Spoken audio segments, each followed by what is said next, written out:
सुल्तान Salahuddin Ayyubi की इस episode में हम काफिर लड़की का मुसलमान सिपाही से वालेहाना मोहब्बत का इजहार और अपनी जान को खतरे में डालने के बारे में गुफ्तगू करेंगे।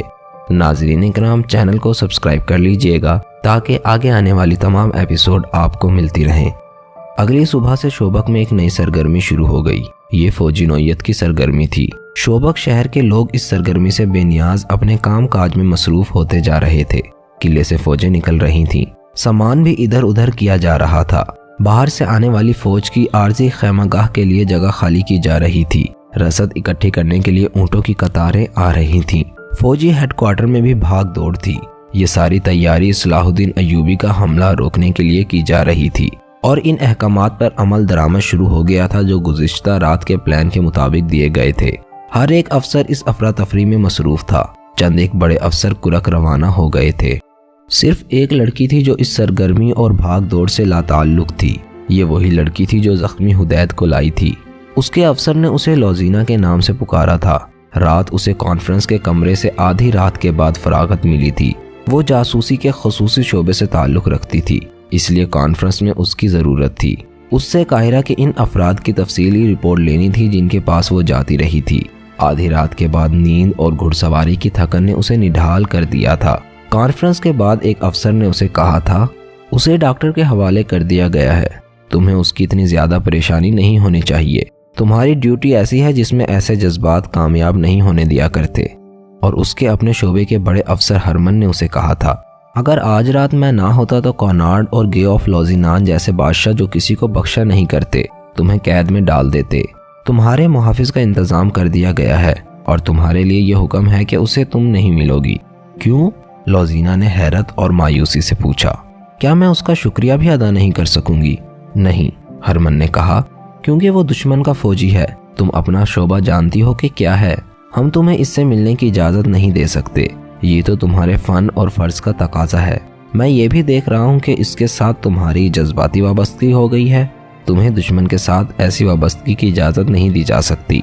आप मुझे सिर्फ इतना सा यकीन दिला दें कि उसकी मरहम पट्टी हो गई है, लौजीना ने कहा, और उसे सही और सलामत वापस भेज दिया जाएगा। लौजीना, हरमन ने झुंझला कर कहा, मैं तुम्हें यकीन दिलाता हूँ कि तुम्हारी ये ख्वाहिश पूरी कर दी जाएगी।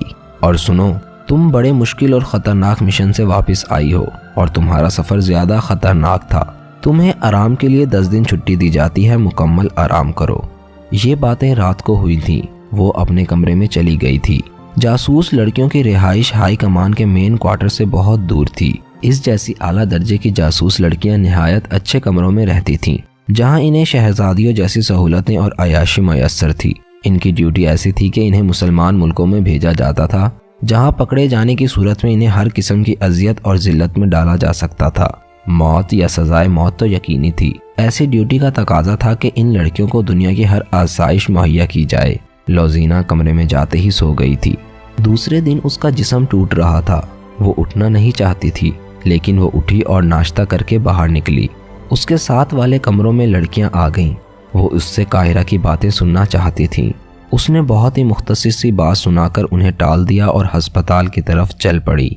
वो थोड़ी ही दूर गई थी कि उसकी एक साथी लड़की जो उसकी हमराज सहेली थी पीछे से जा मिली और पूछा, लौजीना, कहाँ जा रही हो और तुम परेशान हो? ये थकन का असर है या कोई खास वाकया हो गया है? तुम्हें छुट्टी नहीं मिली?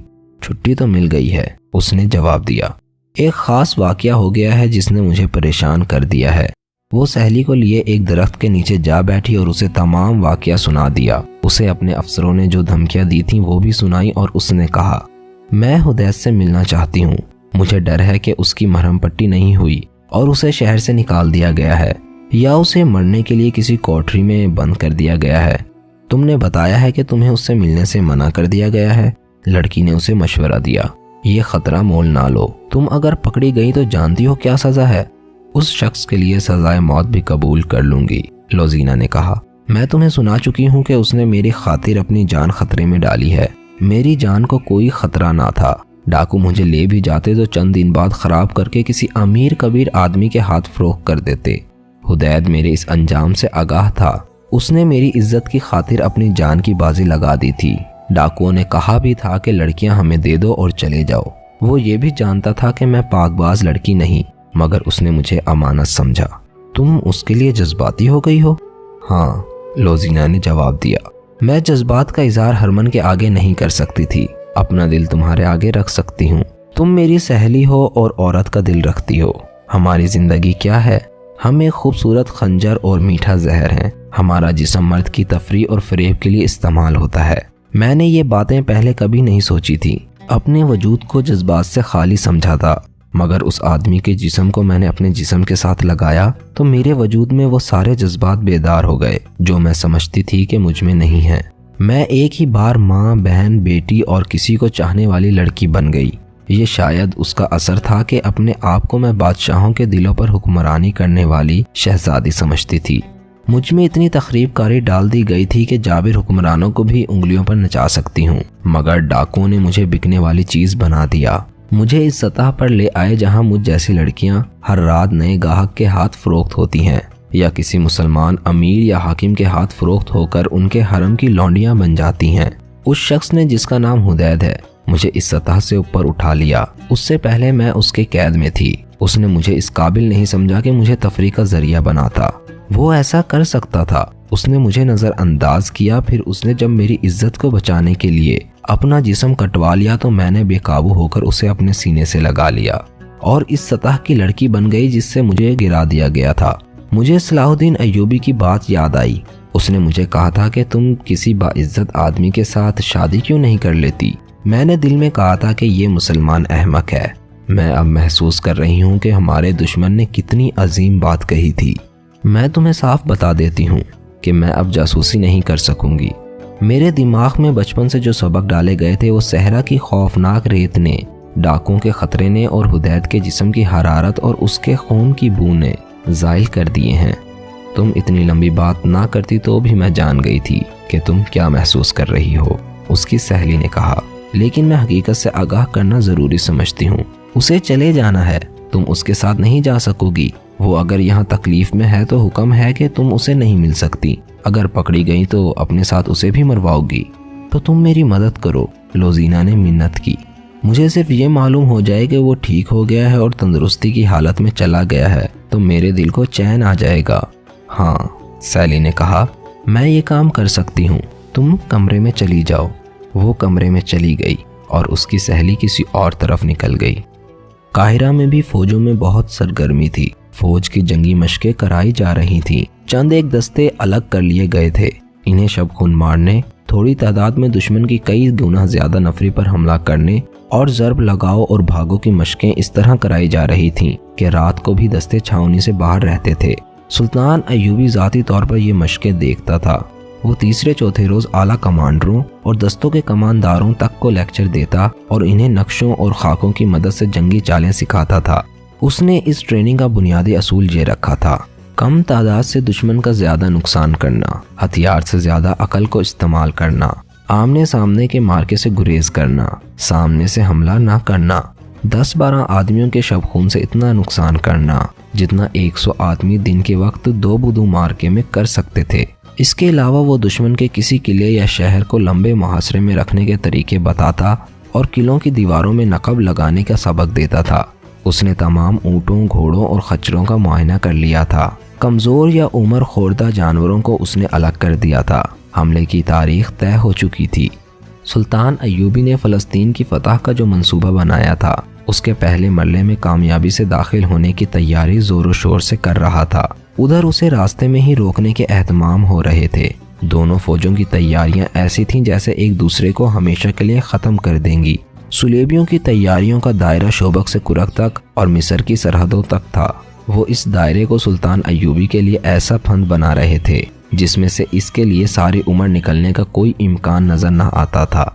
उनकी तैयारियां सुल्तान अय्यूबी के इस मंसूबे की रोशनी में हो रही थीं जो उन तक कबल अज़ वक्त पहुंच गया था। इन वसी तैयारियों के अंदर शोबक में एक और सरगर्मी भी थी जिसका ताल्लुक जंग से नहीं जज्बात से था, और ये एक खुफिया सरगर्मी थी। लोजीना अपने कमरे में पड़ी हुदैद के लिए बेकरार हो रही थी और उसकी सहेली 2 रोज से हुदैद को ढूंढ रही थी। वो अफसरों के हस्पताल में भी नहीं था और वो सिपाहियों के हस्पताल में भी नहीं था। वो जासूस लड़की थी। बड़े बड़े अफसर उसकी इज्जत करते थे। लोजीना को और हर जासूस लड़की को वहाँ यही अहमियत हासिल थी। उसके बावजूद ये सहेली जिससे भी पूछती कि लोजीना के साथ जो जख्मी मुसलमान आया था वो कहाँ है, तो उसे यही एक जवाब मिलता, मैंने तो उसे नहीं देखा। तीसरे दिन एक अफसर ने उसे राजदारी से बताया कि उसकी मरहम पट्टी कर दी गई थी और उसे मुसलमानों के कैंप में भेज दिया गया था। सहेली ने जब यह खबर लोजीना को सुनाई तो उस पर सख्ता तारी हो गया। मुसलमानों का कैंप? वो एक खौफनाक जगह थी। उसमें पहली जंगों के मुसलमान कैदी भी थे और वो मुसलमान भी जिन्हें किसी जुर्म के बगैर सुलेबियों ने अपने मकबूजा इलाके से पकड़ा था। ये मुसलमान ज्यादातर इन काफिलों में से पकड़े जाते थे जिन्हें सुलेबी लूटते थे। ये कैंप कैद खाना नहीं था, ये जंगी कैदी कैंप कहलाता था। ये एक बेकार कैंप था जिस पर कोई ऐसा कड़ा पैरा न था जैसा कैद खानों में होता है। इन बदनसीब कैदियों का कोई बाकायदा रिकॉर्ड भी ना था। ये लोग मवेशी बना दिए गए थे। जहाँ जरूरत होती इनमें बहुत से आदमी हाँक कर ले जाए जाते और उनसे काम लिया जाता था। इन्हें खुराक सिर्फ इतनी सी दी जाती जिससे वो जिंदा रह सकते थे। वो खैमों में रहते थे। उनमें जो बीमार पड़ जाता तो उसका इलाज इसी सूरत में किया जाता था कि बीमारी मामूली हो। अगर बीमारी फौरन जोर पकड़ ले तो उसे जहर देकर मार दिया जाता था। ये बदनसीब मुसलमानों का एक गिरोह था जो सिर्फ इस जुर्म की सजा भुगत रहे थे कि वो मुसलमान हैं। सुल्तान अय्यूबी को उसके जासूसों ने इस बेकार कैंप के मुतालिक खबरें दे रखी थीं। हुदैत को भी इसी कैंप में भेज दिया गया था। लोजीना के लिए हुक्म था कि उसे ना मिले। हरमन को शक हो गया था कि एक जज्बाती वाबस्तगी है, लेकिन लोजीना ने इस हुक्म को कबूल नहीं किया था। उसने जब सुना कि हुदैत मुसलमानों के कैंप में है तो उसने अपनी सहेली से कहा कि वो उसे आज़ाद कराएगी। सहेली ने उसकी जज्बाती हालत देखकर मदद का वादा किया और दोनों ने प्लान बना लिया। वो इसी शहर में गई और एक प्राइवेट डॉक्टर से मिली। उसे कहा कि वो एक जख्मी को ला रही हैं जिसका इलाज उसे इस शर्त पर करना पड़ेगा कि उसके मुतालिक किसी को कुछ न बताए। डॉक्टर ने इस राजदारी की वजह पूछी तो लोजीना ने कहा, वो एक गरीब सा मुसलमान है जिसने मेरे खानदान की बहुत खिदमत की है। वो कहीं लड़ाई झगड़े में जख्मी हो गया है, उसके पल्ले कुछ भी नहीं, इसलिए कोई डॉक्टर उसका इलाज नहीं करता। चूँकि यहाँ तमाम डॉक्टर ईसाई हैं इसलिए वो किसी मुसलमान का इलाज बिला इजरत नहीं करते। राजदारी की दूसरी वजह यह है कि अगर शहर के इंतज़ामिया तक ये खबर पहुँच गई कि इन मुसलमानों में लड़ाई झगड़ा हुआ है तो वो इसी को बहाना बनाकर उन्हें मुसलमानों के कैंप में भेज देंगे। उन्हें तो बहाना चाहिए। मैं इस आदमी को इस खिदमत और इसार का सिला देना चाहती हूँ जो उसने मेरे ख़ानदान के लिए किया है। मैं उसे रात के वक्त तक ले आऊँगी। आप कितनी उजरत लेंगे? मैं राजदारी की भी उजरत दूंगी। इस दौरान डॉक्टर उसे सर से पांव तक देखता रहा। लोजीना ने उसे ये नहीं बताया कि वो कौन है, यही बताया था कि वो एक मुअज़्ज़िज़ घराने की लड़की है। लड़की का गैर मामूली हुस्न देखकर डॉक्टर जो उजरत लेना चाहता था उसे वो जबान पर नहीं ला रहा था। लोजीना इस मैदान और इस फन की माहिर थी। वो मर्दों की नजरें पहचानती थी। उसने अपने फन को इस्तेमाल किया तो डॉक्टर मोम हो गया। लोजीना ने सोने के 4 सिक्के उसके आगे रख दिए और जब डॉक्टर ने उसका हाथ अपने हाथ में लेकर कहा कि तुमसे ज्यादा कीमती सिक्का तो नहीं, तो लोजीना ने मखसूस मुस्कुराहट से कहा, आप जो कीमत मांगेंगे दूंगी, मेरा काम कर दें।